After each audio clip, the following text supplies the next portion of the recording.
Bapak Ibu sudah dikasih Tuhan, mari kita persiapkan hati kita persiapkan untuk kita belajar sebagian dari kebenaran firman Tuhan.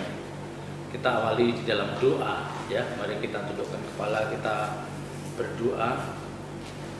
Bapa di surga, segala puji hormat syukur kami naikkan kehadirat-Mu. Kami mengucap syukur atas penyertaan-Mu sepanjang hari, dan tiba saatnya kami akan Tuhan belajar sebagian kebenaran firman-Mu. Urapi hamba-Mu, taruh perkataan dalam lidah bibir hamba-Mu. Biar apa yang kami sampaikan itulah kebenaran yang dari Engkau. Terpuji nama-Mu kekal selama-lamanya. Dalam nama berkat Tuhan Yesus Kristus kami berdoa dan ucap syukur. Haleluya. Amin. Bapak Ibu saudara yang dikasih Tuhan, pada sore hari ini kita akan belajar kebenaran firman Tuhan, ya. Dimana kita akan melihat penyertaan Allah yang begitu sempurna atas umat atau bangsa Israel. Ya, kita tahu semua bahwa bangsa Israel adalah umat pilihan, ya, umat pilihan. Tentu karena mereka adalah umat pilihan, tentu Allah menghendaki supaya bangsa Israel itu memiliki karakter atau sifat seperti yang diinginkan Tuhan, ya, seperti yang diinginkan Allah. Bangsa Israel mengalami, ya, perbudakan oleh bangsa Mesir beratus-ratus tahun. Olehnya Tuhan Allah ingin merubah karakter yang mereka miliki. Karena tidak bisa dipungkiri bahwa apa yang dilakukan, ya, apa yang dilakukan bangsa Israel ini benar-benar mencontoh bangsa Mesir, ya, mencontoh bangsa Mesir, mulai dari pakaiannya atau tampilan lahiriahnya, juga kebiasaan-kebiasaan mereka itu mirip atau menyerupai bangsa Mesir. Nah, ini yang Allah kurang berkenan. Allah kurang berkenan. Maka Allah memiliki satu rencana untuk mengubah, ya, budaya cara hidup bangsa Israel ini, untuk dia boleh memiliki cara hidup yang baru, ya, boleh memiliki cara hidup yang baru. Untuk melakukan hal ini, ya, untuk melakukan hal ini, maka Allah harus membawa bangsa Israel itu masuk dalam suatu keadaan yang cukup sulit, di mana dia harus berubah. Nah, pelajaran yang baik bagi kita, seringkali Tuhan juga mau membawa hidup Bapak Ibu Saudara dan saya sebagai orang-orang yang dikasihi ini keluar dari kebiasaan kita yang kurang baik. Jadi kita melakukan hal yang tidak baik, ya, cara berpikir kita, tindakan kita, ucapan kita yang itu tidak berkenan di hadapan Tuhan. Maka Tuhan ingin merubah semua itu, ya. Dan seringkali cara Tuhan merubah kebiasaan kita yang kurang baik itu, seringkali Tuhan membawa kita pada suatu titik, suatu keadaan di mana kita tidak nyaman. Dan di situ kita baru sadar ternyata Tuhan menghendaki kita ini berubah. Jadi keadaan yang sulit ini seringkali menyadarkan orang percaya untuk kita bisa memahami, ya, keadaan yang sulit yang kita hadapi, keadaan kesulitan hidup yang sedang kita jalani ini membawa kita untuk memiliki pemahaman betapa rentangnya kita, betapa kita ini memiliki keterbatasan, ya. Dan lewat keadaan ini Tuhan mau mengajarkan pada setiap kita supaya kita hanya berharap pada Tuhan. Jangan kita berharap pada kekuatan dan kemampuan kita, ya. Coba kita lihat dalam pembacaan di dalam Keluaran pasal 13. Keluaran pasal 13, ya, Keluaran pasal 13 ayat 18 atau mulai ayat 17. Setelah Fir'aun membiarkan bangsa itu pergi, Allah tidak menuntun mereka melalui jalan ke negeri orang Filistin, walaupun jalan ini yang paling dekat. Sebab firman Allah, Jangan-jangan bangsa itu menyesal apabila mereka menghadapi peperangan sehingga mereka kembali ke Mesir. Jadi ada jalan yang lebih dekat. Ada jalan yang lebih dekat. Tetapi jalan yang lebih dekat itu harus melewati orang-orang Filistin. Nah, di sini Allah memiliki pemikiran, waduh, kalau lewat jalan Filistin memang dekat, tetapi kan mereka mesti atau harus berperang. Nah, ini yang Allah katakan, jangan-jangan bangsa itu menyesal apabila mereka menghadapi peperangan. Nah, ini mentalnya masih belum kuat. Ya, mentalnya belum kuat sehingga mereka kembali ke Mesir. Ini yang ditakutkan.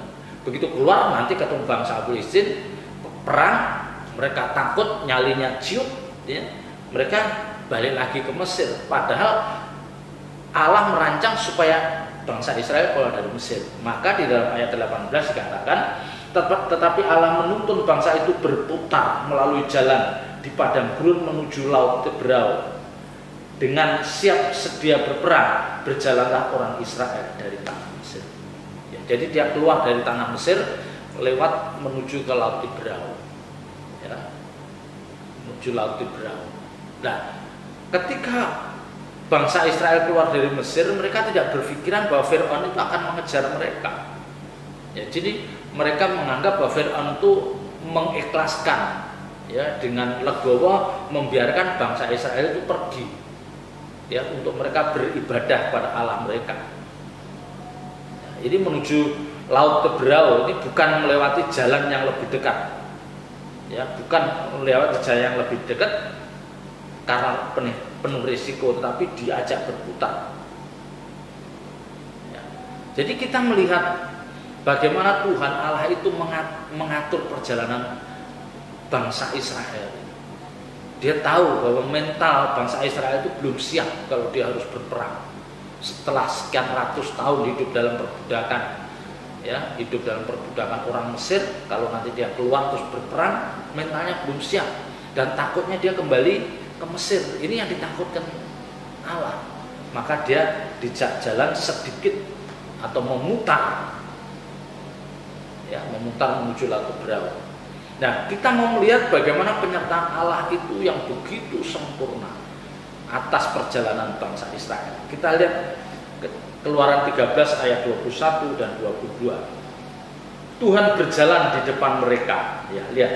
Tuhan berjalan di depan mereka pada siang hari dalam tiang awan untuk menuntun mereka di jalan, dan pada malam dan pada waktu malam dalam tiang api untuk menerangi mereka, sehingga mereka dapat berjalan siang dan malam.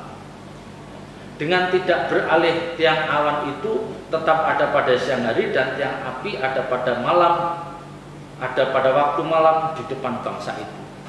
Jadi penyertaan Allah itu begitu sempurna. Pada waktu siang dia berjalan di depan mereka dalam bentuk apa? Tiang awan. Ya, jadi dia melindungi, ya, dia melindungi tiang awan. Ya, ini menunjukkan betapa Allah membuat bangsa Israel itu sepertinya dimanjakan, ya, sepertinya dimanjakan.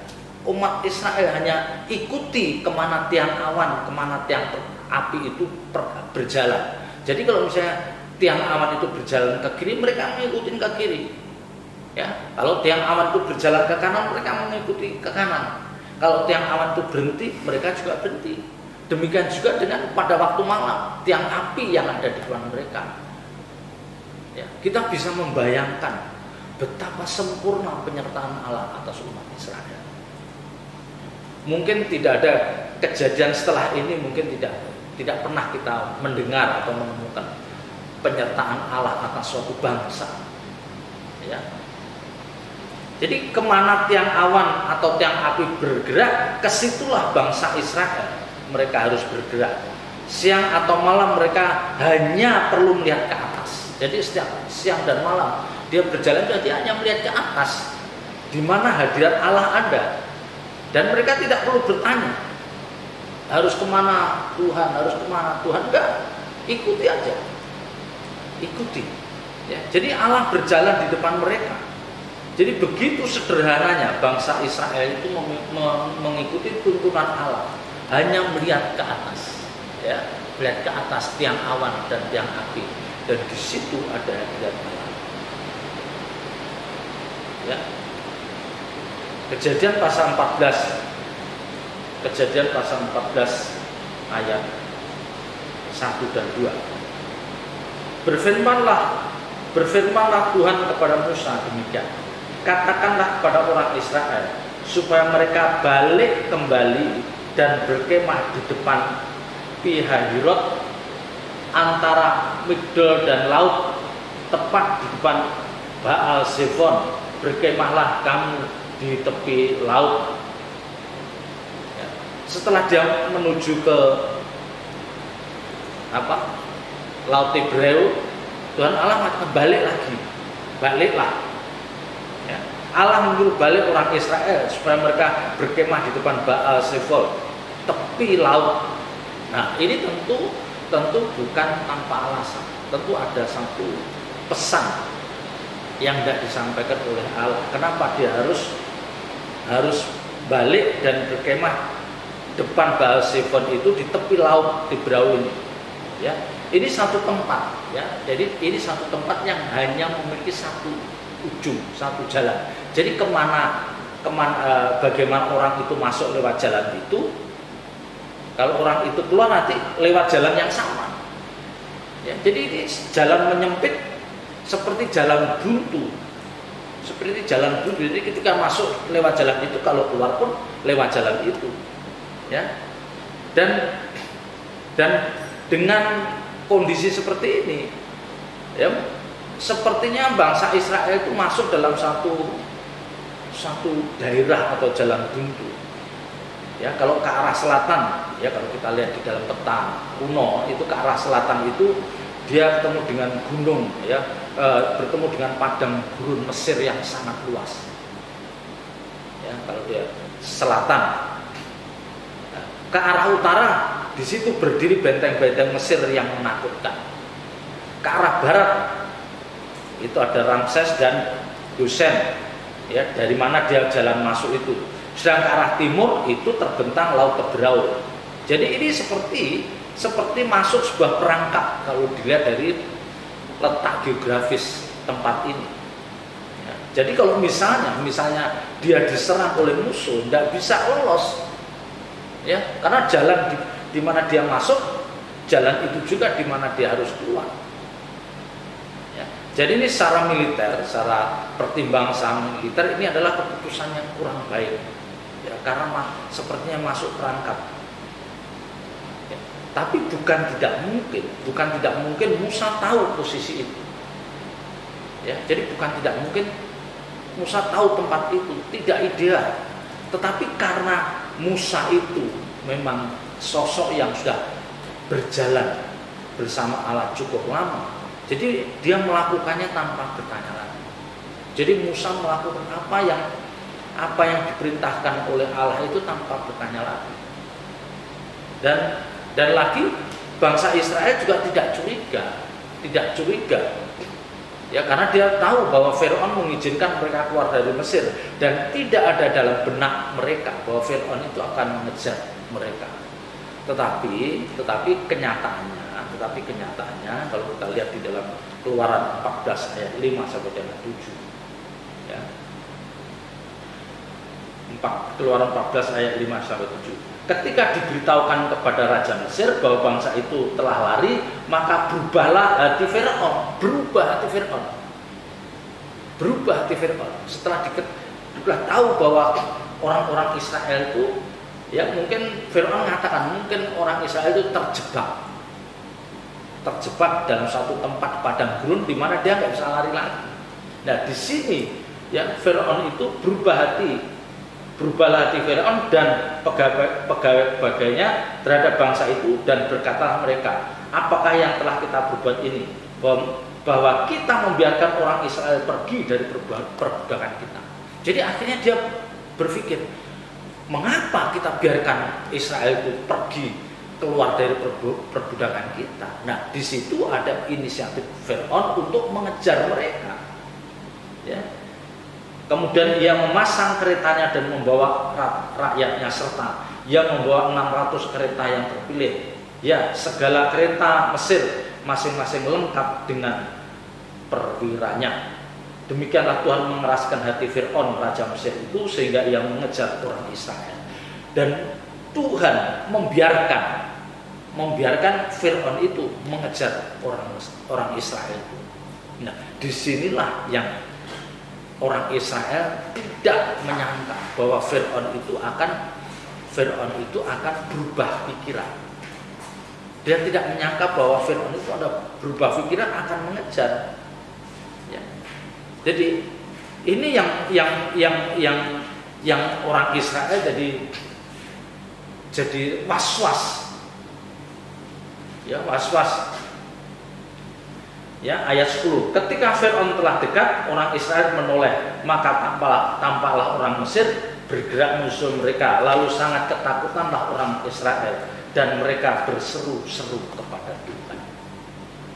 Ya, jadi keadaan ini diizinkan, keadaan seperti ini diizinkan oleh Tuhan terjadi atas umat Israel. Ya, yang pertama Tuhan mau menunjukkan bahwa inilah penyertaanku atas umatku yang begitu sempurna. Ya, jadi memang orang Israel berteriak, berseru-seru, dan mungkin dalam ayat ini kita melihat umat Israel berseru-seru kepada Tuhan secara bersamaan. Jadi saking paniknya, saking gugupnya, dia merasa tidak akan dikejar Fir'aun. Ternyata ketika dia menoleh, pasukan Mesir, Fir'aun dan pasukannya mengejar dia. Ya. Dan keadaan ini diizinkan untuk apa? Untuk membuktikan, ya, untuk membuktikan bagaimana kemuliaan Allah itu akan dinyatakan atas Fir'aun dan orang-orang Mesir. Ya, nanti kita lihat kemuliaan Allah itu akan dinyatakan atas Fir'aun dan orang-orang Mesir. Yang pertama, yang kedua, bagaimana Allah mau mengajar supaya bangsa Israel itu memiliki ketaatan. Bagaimana umat Israel itu mempercayakan sepenuhnya kepada Allah. Ini tentu, ya, ini bagaimana kita lihat sumut-sumutnya orang Israel. Bukankah ini ayat 12, bukankah ini telah kami katakan kepadamu di Mesir, janganlah mengganggu kami dan biarlah kami bekerja pada orang Mesir, sebab lebih baik bagi kami untuk bekerja pada orang Mesir daripada mati di padang gurun. Wah, disinilah mereka bersungut-sungut karena sudah tidak memiliki harapan. Dengan kondisi yang pas-pasan, dengan mental yang capek, sementara rakyat tentara Fir'aun mengejar dengan senjata lengkap. Ya. Jadi posisi mereka sangat terjepit, tidak ada pilihan bagi umat Israel kecuali dia harus menghadapi mereka atau mereka harus mengikuti apa yang dikatakan Musa. Ya. Dikatakan ini peristiwa ini pelajaran terbaik. Ya, peristiwa baik karena dengan begitu Allah memaksa, ya, seperti memaksa untuk orang Israel itu berseru dan menyerahkan semua ini di tangan Allah. Nah, pelajaran yang terbaik bagi kita adalah seringkali kita itu merasa hebat, kita merasa mampu, kita berjalan dalam kesombongan kita. Tetapi ketika kita masuk dalam keadaan yang terjepit dan kita seperti sudah berada dalam batas akhir kekuatan kita hanya bisa berserah pada Tuhan. Nah, ini juga yang terjadi pada orang Israel. Nah, bagaimana dengan Musa? Dalam keadaan seperti itu, dia tidak takut, dia tidak ikut panik atau bersungut-sungut. Dia sangat percaya bahwa Tuhan pasti menyertai mereka, dan Musa tahu bahwa pasti ada jalan keluar. Ya, karena Musa adalah sosok yang sudah berkaul karib dengan Allah. Ayat 13, Keluaran 14 ayat 13 dan 14. Musa katakan, tetapi berkatalah Musa kepada bangsa itu, janganlah takut. 1, janganlah takut. 2, berdirilah tetap. Yang ketiga, lihatlah keselamatan dari Tuhan. yang akan diberikannya hari ini kepadamu, sebab orang Mesir yang kamu lihat hari ini tidak akan kamu lihat lagi untuk selama-lamanya. Bagaimana Musa menguatkan orang Israel? Orang Mesir yang kamu lihat hari ini tidak akan kamu lihat selama-lamanya. Ya. Apakah Allah sudah berbicara kepada Musa? Ya. Alkitab tidak mengatakan demikian. Tetapi Musa, karena dia memiliki pengalaman rohani yang sangat luar biasa, dia sudah berjalan dengan Tuhan, dia sudah berjalan dengan Allah berpuluh tahun. Dia tahu bahwa tidak mungkin saya dan seluruh orang Israel itu diserahkan dalam tangan orang Mesir, tidak mungkin. Ya, ini kepercayaan Musa. Ya. Jadi Musanya mengatakan, jangan takut, berdirilah tetap dan lihatlah keselamatan dari Tuhan. Ini pelajaran berharga bagi kita adalah dalam keadaan terjepit tetaplah yakin akan penyertaan Tuhan. Ya. Dalam keadaan terjepit, dalam keadaan tersulit bagaimanapun juga yang kita alami, tetaplah yakin akan penyertaan Tuhan. Kita tetap yakin. Jangan kita mengambil jalan kita sendiri. Tetapi ya ada tetapi kita haruslah sudah membangun hubungan intimasi yang erat dengan Tuhan. Seperti Musa. Ya. Kita haruslah sudah bergaul karib, berjalan bersama Allah bertahun-tahun, berpuluh tahun, sehingga kekhawatiran, ketakutan itu tidak ada di dalam diri kita. Lah ini mestinya ada dalam diri setiap orang percaya. Ini yang mestinya ada dalam diri Bapak Ibu Saudara dan saya. Kalau kita sudah merasa berjalan bersama Tuhan bertahun-tahun, kita tidak akan khawatir. Keadaan seperti apapun, kita tetap yakin bahwa Tuhan akan memberikan pertolongan. Ayat 14. Tuhan akan berperang untuk kamu dan kamu akan diam saja. Nah, di sini Musa menegurkan, kamu diam saja. Tuhan yang akan berperang bagi kamu. Ya, dan selama ini kan kita lihat umat Israel selalu berperang dengan kekuatannya. Selalu berperang dengan kekuatannya, maka ada kesombongan. Dia merasa berhasil karena kekuatannya. Nah, kali ini dengan keadaan kondisi yang terjepit ini, Musa katakan, Tuhan akan berperang untuk kamu dan kamu akan diam saja.